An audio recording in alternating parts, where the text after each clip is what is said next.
Épître de Paul à Tite, chapitre 1er.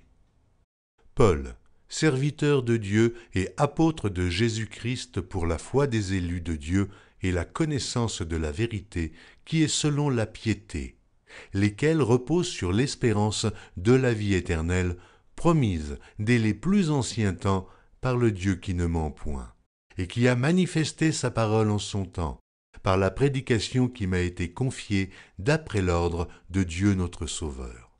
À Tite, mon enfant légitime en notre commune foi, que la grâce et la paix te soient données de la part de Dieu le Père et de Jésus-Christ notre Sauveur. Je t'ai laissé en Crète, afin que tu mettes en ordre ce qui reste à régler, et que, selon mes instructions, tu établisses des anciens dans chaque ville. S'il s'y trouve quelque homme irréprochable, mari d'une seule femme, ayant des enfants fidèles, qui ne soit ni accusé de débauche, ni rebelle.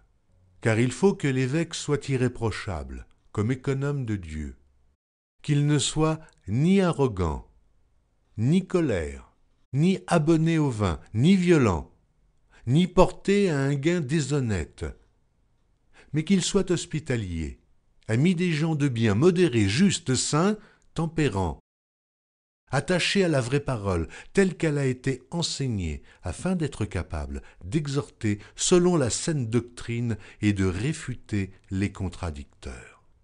Il y a en effet, surtout parmi les circoncis, beaucoup de gens rebelles, de vains discoureurs et de séducteurs, auxquels il faut fermer la bouche.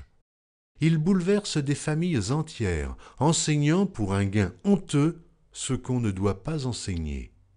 L'un d'entre eux, leur propre prophète, a dit « Crée-toi, toujours menteur, méchante bête, ventre paresseux. » Ce témoignage est vrai.